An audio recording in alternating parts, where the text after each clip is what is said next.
यदा यदा हि धर्मस्य ग्लानिर्भवति भारत अभ्युत्थानमधर्मस्य तदात्मानं सृजाम्यहम्। बुद्धावतार। आज से लगभग 2500 वर्ष पहले पृथ्वी पर हिंसा बढ़ गई थी। धर्म के नाम पर निर्दोष पशुओं का वध हो रहा था। तब जीवों की हत्या रोकने के लिए माया देवी के गर्भ से भगवान स्वयं बुद्ध के रूप में अवतरित हुए। उनके पिता का नाम शुद्धोदन था। उनकी राजधानी कपिलवस्तु थी। भगवान बुद्ध के बचपन का नाम सिद्धार्थ था। सिद्धार्थ के जन्म के बाद उनकी माता का देहांत हो गया। सिद्धार्थ का पालन पोषण उनकी विमाता गौतमी देवी ने किया।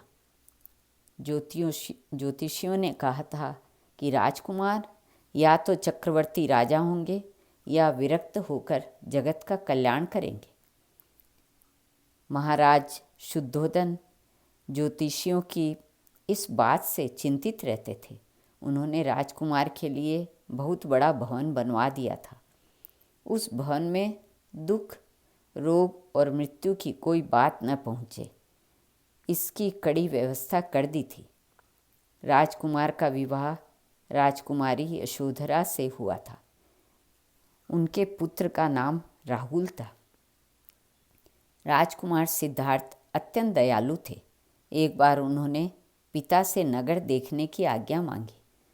राज्य की ओर से ऐसी व्यवस्था हो गई कि राजकुमार को नगर में कोई दुख दृश्य न दिख पड़े। लेकिन होनहार को कौन रोक सकता है। नगर घूमते समय एक बूढ़ा आदमी सिद्धार्थ को दिखलाई पड़ा। इसी प्रकार जब वे दूसरी बार नगर घूमने निकले तो एक रोगी उन्हें मिला। तीसरी बार एक मुर्दा उन्होंने देखा। इन दृश्यों को देखकर संसार के सब सुखों से उनका मन हट गया। संसार के सुखों से वैराग्य हो जाने पर अमरता की खोज का सिद्धार्थ ने निश्चय कर लिया। एक दिन आधी रात को वे चुपचाप राजभवन से निकल पड़े। वन में कठोर तप करने लगे। अंत में वे ज्ञान बोध को प्राप्त करके सिद्धार्थ से भगवान बुद्ध हो गए। भगवान बुद्ध कहते थे, संसार दुखमय है। संसार के पदार्थों को पाने की तृष्णा ही दुख का कारण है। तृष्णा का सर्वथा नाश होने से दुख का नाश होता है। राग, द्वेष और अहंकार को छोड़ देने से जीव की मुक्ति होती है। सत्य, नम्रता, सदाचार, सद्विचार, सद्गुण, सद्बुद्धि, ऊंचा लक्ष्य और उत्तम ध्यान, ये 8 साधन भगवान बुद्ध ने मनुष्य की उन्नति के लिए बताए थे।